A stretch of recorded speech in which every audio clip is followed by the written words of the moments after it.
Hola, ¿cómo están? El imperio estadounidense ha invertido miles de millones de dólares para desestabilizar a Venezuela, a su pueblo y a su gobierno. Pero la fortaleza de ese movimiento popular y revolucionario venezolano ha garantizado el restablecimiento no solamente de la paz, lo que ha generado en su momento aquel 28 de julio durante 72 horas de esas acciones violentas activadas después del 28 de julio, por lo que fueron denominados los comanditos del terror. Esta jornada, a un año de la victoria de la reelección del presidente Nicolás Maduro, vamos a analizar en el mapa todos esos escenarios y sobre todo el peso geopolítico que esto tiene. Bienvenidos.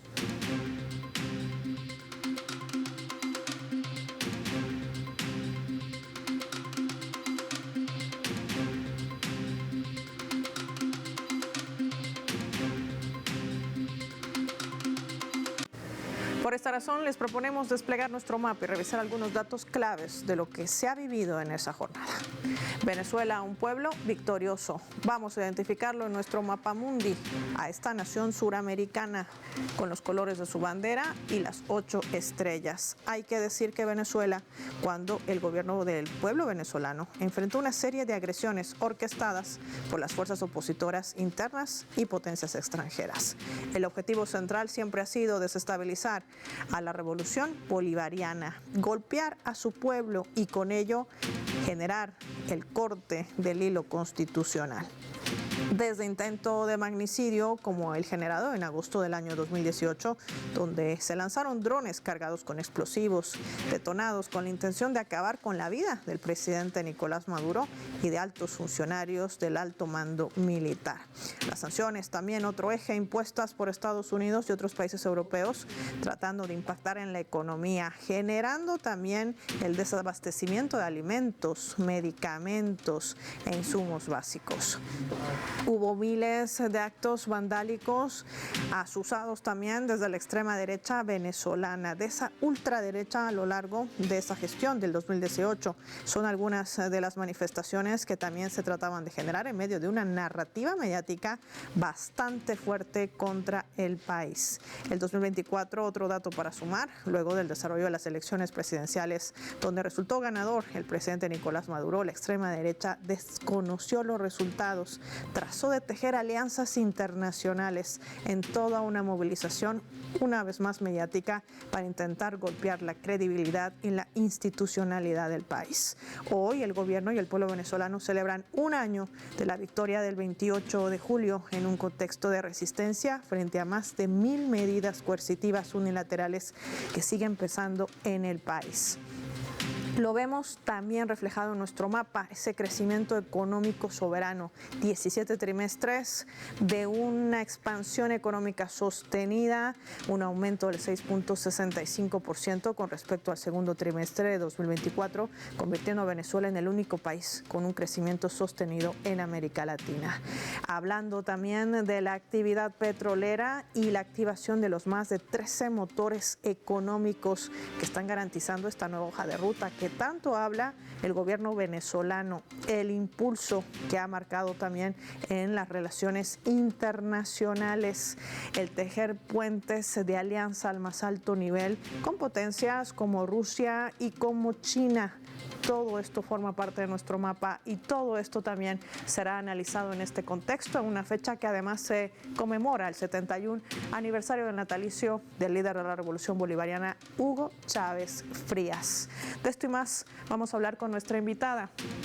Irene León, socióloga de la Red de Intelectuales en Defensa de la Humanidad, nos acompaña en nuestros estudios. Qué placer tenerte con nosotros, Irene. Bienvenida. Un gusto y un honor, Paola, estar aquí en este aniversario de 20 años de Telesur también. Es un día lleno de significado por eso también. Así es. Irene, qué placer tenerte con nosotros y vamos un poquito a desglosar lo que significa y ha representado este impacto. 28 de julio, el momento en que se daba una elección decisiva también en este juego geopolítico que había marcado muy fuerte a Estados Unidos. Hay que recordar desde el año 2015, cuando declaraba a Venezuela una amenaza inusual y extraordinaria para la seguridad de los Estados Unidos con la administración de Barack Obama. Una estrategia que no bajó con la llegada de Donald Trump, ni tampoco con Joe Biden, es decir, ni en el primer mandato, ni en este segundo mandato, ni con los demócratas nuevamente al poder. ¿Qué peso geopolítico, empecemos por allí, ha demostrado no solamente la reelección del presidente, pese a las amenazas, donde se han desarrollado 7 procesos eleccionarios en tan solo 12 meses? ¿Qué destacarías? Bueno, en primer lugar, el haber afirmado la victoria de modo contundente.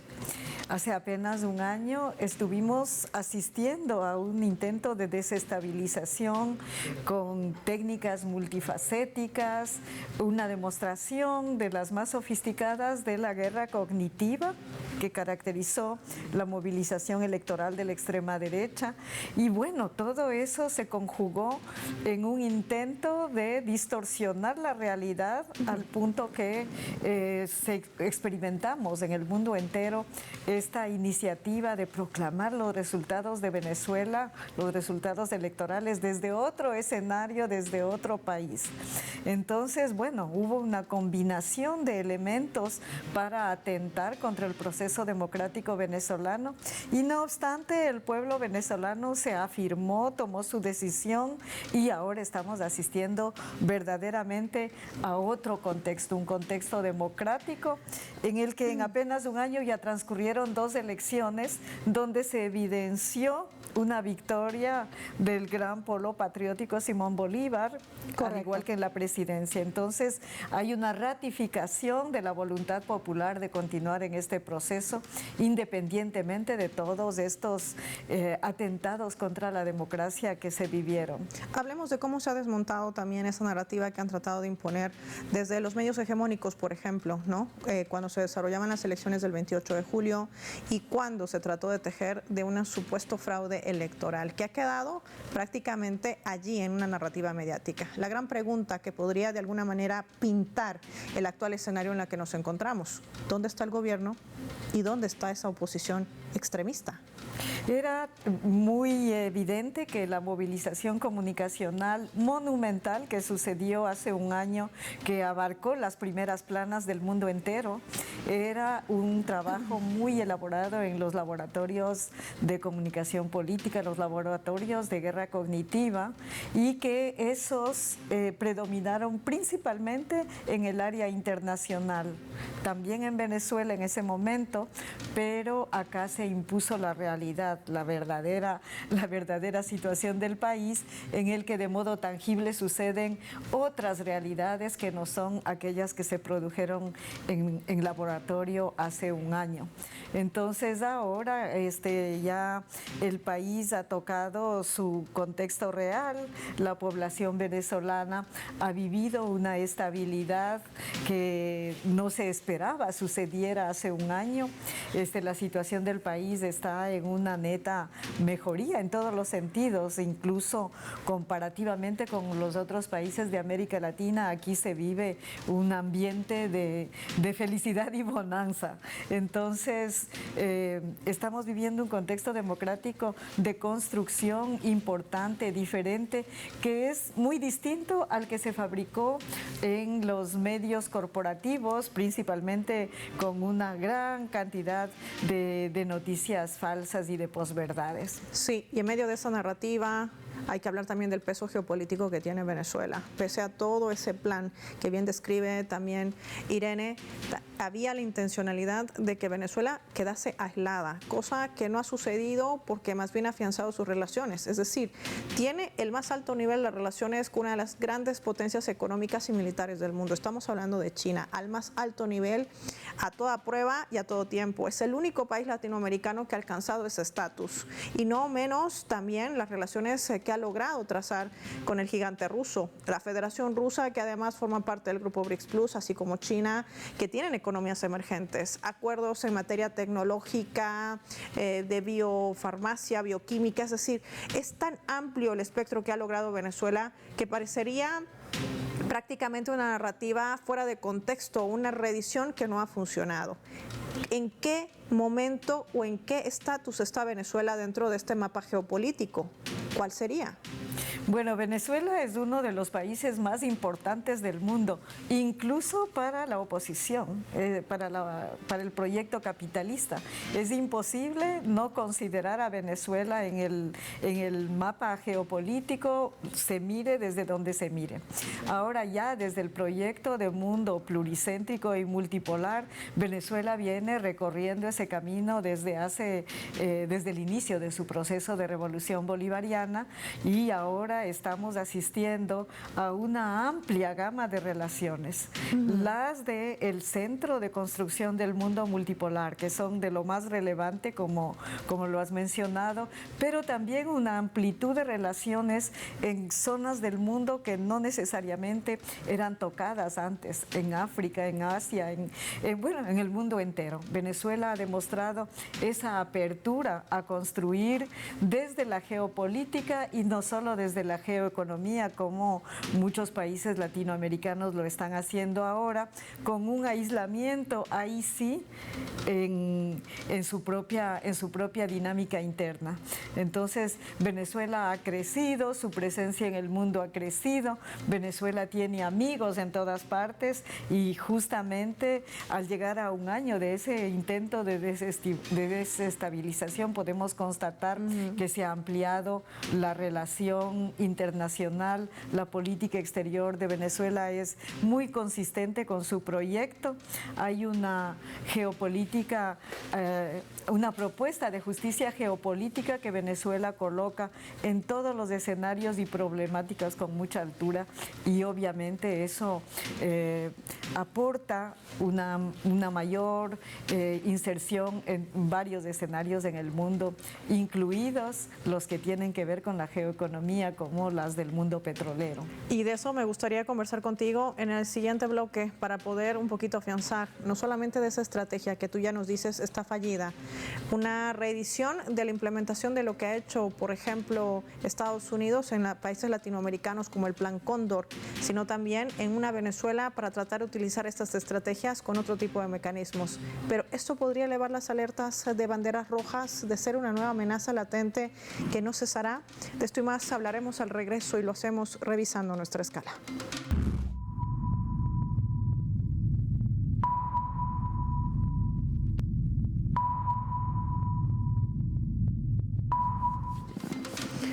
Vamos a ver lo que destaca nuestro portal web, nuestra multiplataforma Telesur. Lo tenemos en pantalla. Denuncian incursión de avión espía C-135 de Estados Unidos en Venezuela durante la jornada electoral del 27 de julio. El vicepresidente sectorial de Defensa y Soberanía de Venezuela, Vladimir Padrino López, denunciaba la incursión de un avión de reconocimiento RC-135 de la Fuerza Aérea de Estados Unidos, haciendo un orbitaje como de cerca de 80 millas, se decía, al norte de Venezuela. Ha calificado la acción como una muestra de la postura imperialista de Estados Unidos. Padrino López, el ministro, enfatizó también de esta violación de las normas aeronáuticas y la soberanía nacional.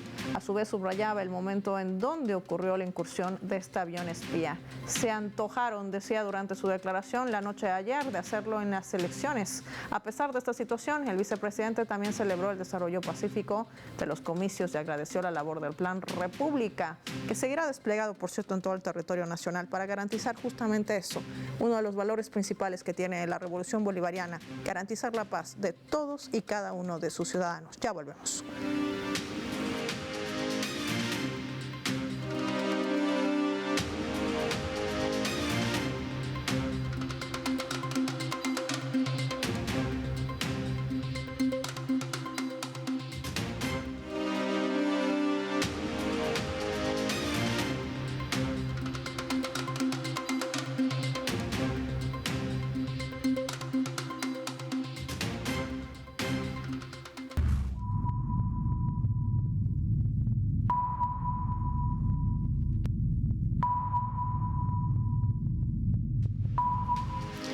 Vamos a sumar otro elemento también para el análisis a través de la fotografía. Es lo que nos adelantaba nuestra invitada Irene León, que nos acompaña hoy en los estudios del MAPA. En este collage de imágenes vemos el momento del festejo del gran polo patriótico Simón Bolívar.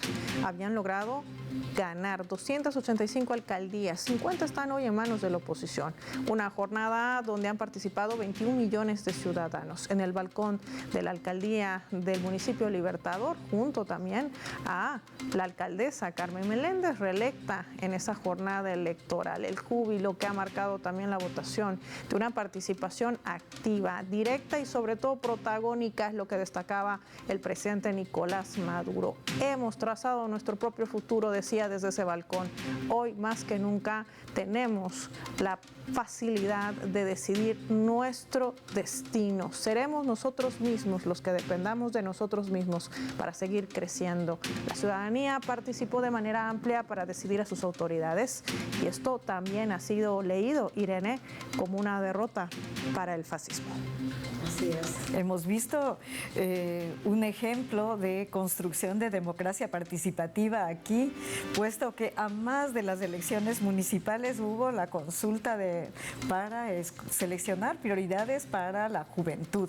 Correcto. Eso es inédito, no existe en ninguna parte del mundo una conexión entre las expectativas de la sociedad y las elecciones democráticas. Entonces, ayer se conjugaron esos dos elementos y con el resultado que mencionaste, que no deja de impresionar, insistiendo en que hace un año hubo un intento muy violento de desestabilización y de guerra cognitiva.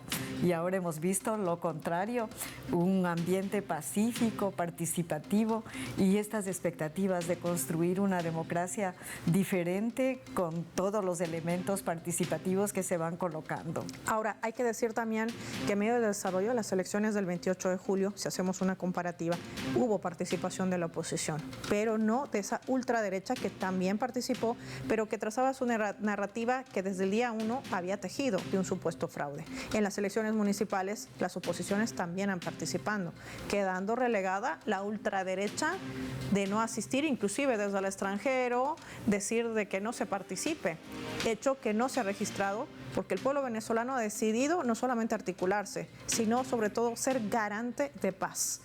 ¿Qué trasciende ese mensaje de tener una paz pero con justicia social? ¿Qué representa esto para un país suramericano como Venezuela, en la que pesan más de 1000 medidas coercitivas unilaterales y una presión mediática sin precedentes, lo que se conoce como una guerra cognitiva? Así es, creo que aquí se evidencia que el pueblo venezolano quiere vivir en paz. Es decir, luego de muchos años en que una fracción de la extrema derecha apela constantemente a la violencia, a la desestabilización, a la confrontación entre venezolanos y venezolanas, ahora el pueblo está diciendo no, queremos vivir en paz. Se cansaron de esas presiones, porque hay presiones aquí para que la gente adhiera a esta propuesta de polarización y violencia. Entonces creo que una lectura necesaria es esta de entender que el pueblo está votando por otra cosa. Ya en un año, como digo, 3 elecciones significativas en las que el resultado es recurrentemente otro. Por otro lado, la propuesta del presidente Maduro y de los gobiernos locales aquí es de construir en esa vía una justicia social. Digamos, aquí hemos asistido, por ejemplo, a las consultas comunales. Correcto. Que proponen una economía comunal que podría ser incluso una alternativa para todos los países del mundo que están en búsqueda de soluciones a los graves problemas que pone el capitalismo. Y aquí se está viendo esta simultaneidad entre la construcción de la sociedad, de la economía y las búsquedas de justicia, de igualdad, de construcción de una sociedad en la que todas las personas tengan su lugar. Y bueno, eso es la paz que se está logrando aquí en que es un encuentro entre los distintos componentes. ¿Cómo crees que Venezuela lo ha logrado? Con tanta presión mediática, política, sanciones unilaterales, es decir, tratando de minar su presencia y participación inclusive en mecanismos multilaterales dentro de Naciones Unidas, por ejemplo, ¿no? Con un sinfín de informes que inclusive provienen del Alto Comisionado de Naciones Unidas para los Derechos Humanos, Volker Turk, que no ha dicho una sola palabra, por ejemplo, por las ilegalidades que se han cometido contra migrantes venezolanos y ni siquiera latinoamericanos. Creo que un ingrediente clave es la demostración de voluntad política del gobierno de Venezuela y la claridad de propósitos, tanto en el escenario nacional como en el escenario internacional. No hay equivocaciones en el mensaje y en el escenario internacional eso es muy relevante. La defensa del multilateralismo, por ejemplo, es clara, contundente y permanente. No hay cambios, no hay un día que Venezuela defienda el orden basado en reglas y al día siguiente vuelva al multilateralismo. No, Venezuela está constantemente en todas las cuestiones internacionales reivindicando ese escenario como el escenario de gestión de lo internacional. Y eso es muy importante porque demuestra una consistencia en su agenda y propuestas. Y en el escenario del multilateralismo, como en la ONU, por ejemplo, esto es muy relevante, puesto que estamos asistiendo a un vaciamiento de propósitos y de vocación de esa institución para llevarla hacia estas prácticas arbitrarias que proponen las corporaciones, como es el orden basado en reglas, que hablan de la ley del más fuerte. Entonces, es el poder corporativo el que decide desde su fuerza de acumulación de riqueza lo que es válido o no válido para los países. Y Venezuela está diciendo el contrario en ese escenario. Entonces, esa consistencia creo que está aportando resultados como el cuasi milagro de haber logrado el retorno de sus migrantes detenidos. Y a esto se suma también ese chantaje corporativo en medio de una guerra arancelaria sin precedentes que trata de implementar la administración de Donald Trump, inclusive a sus aliados más cercanos. Japón, por mencionar uno de ellos, a quien ya hace años atrás le ha lanzado bombas atómicas y quien ni siquiera ha recibido una disculpa por parte de la administración estadounidense. Me gustaría compartir contigo y con nuestros televidentes nuestra leyenda para poder visualizar este otro escenario. Se habla de crecimiento económico, pero también de alianzas estratégicas. ¿Qué podría representar esto en medio de esa presión que sigue implementando la administración del hoy inquilino de la Casa Blanca, Donald Trump? Veamos.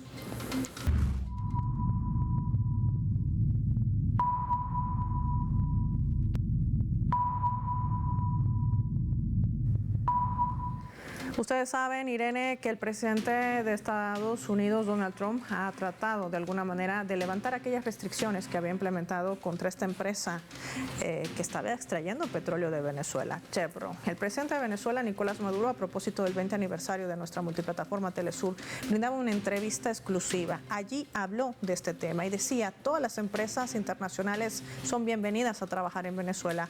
En estos meses que duraron estos chantajes, se refería a la imposición de medidas contra Chevron, que duraron, decía, Venezuela creció un 12% en la actividad petrolera sin la necesidad de licencias. Y esto marca, Irene, un punto de inflexión clave.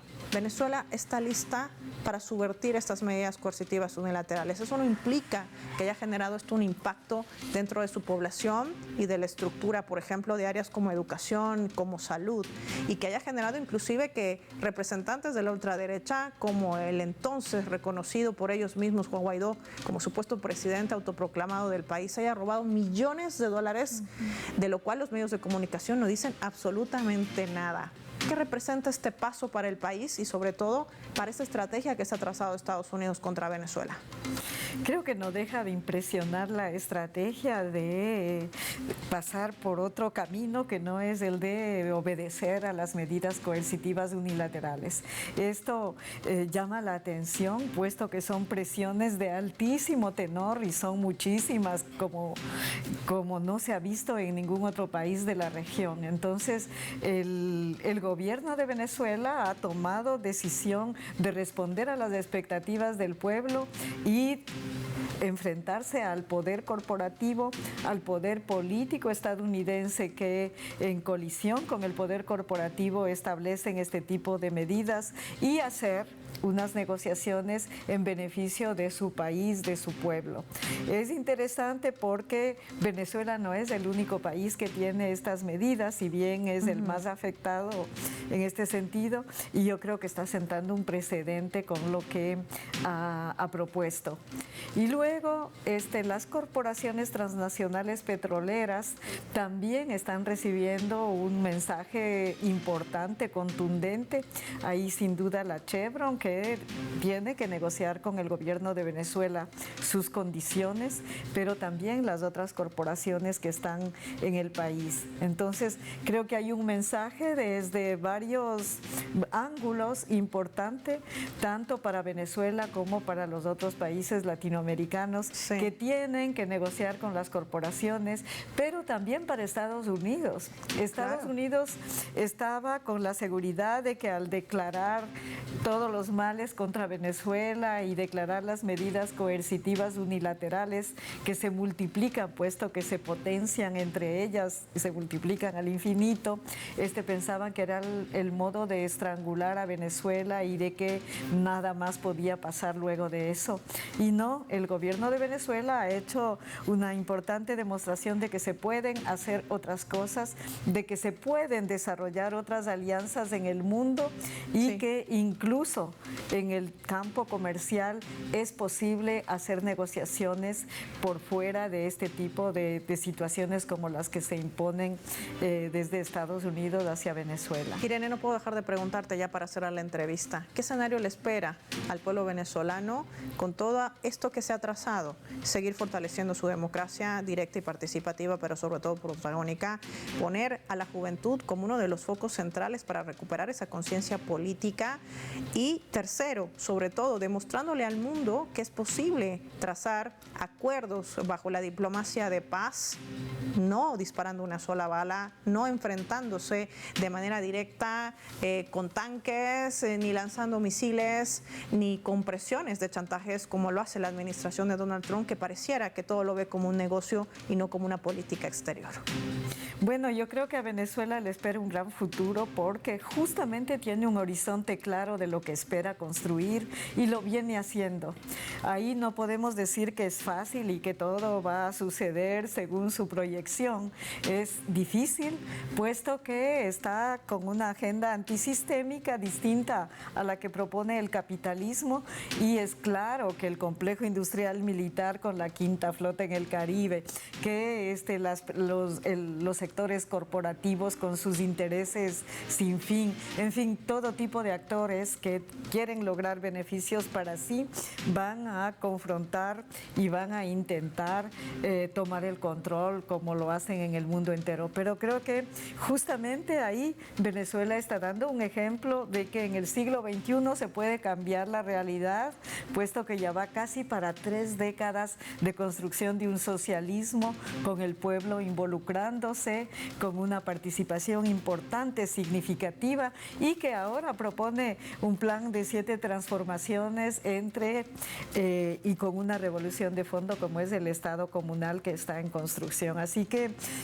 con ese horizonte, con una propuesta clara y con un gobierno que define su agenda estratégica de modo contundente con relación a esos planes, creo que Venezuela tiene un gran futuro y está demostrando a los demás que es posible hacer cambios de modo sustantivo.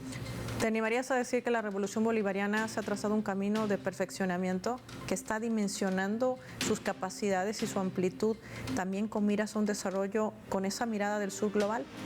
Yo creo que sí, que justamente mira que la propuesta, por ejemplo, la de integración que está en la agenda ALBA, sí, que es una propuesta de integración antisistémica, es la que está durando en el tiempo y que está haciendo aportes relevantes para esa construcción, como por ejemplo AgroALBA, que es una iniciativa de futuro para Venezuela y para la región.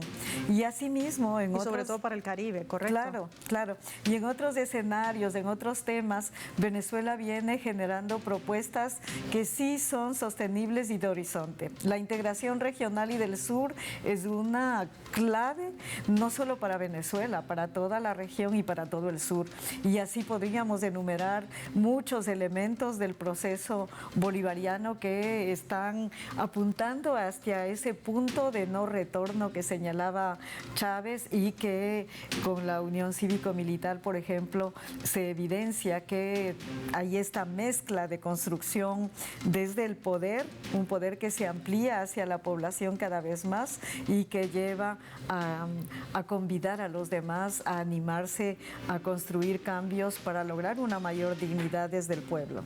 Una construcción transversal que viene desde el pueblo hacia arriba, contradictoriamente o en contraposición, tendría que decir yo, a lo que hace habitualmente Europa y el propio Estados Unidos. Irene León, como siempre, gracias por tu participación y tu tiempo y haber aceptado nuestra invitación para venir hoy al mapa de Telesur este 28 de julio. Muchas gracias, Paola. Siempre es un honor y un gusto estar en el mapa. Muchas gracias a ustedes también por habernos sintonizado. Soy Paola Pérez. Nos vemos en una siguiente edición de este programa.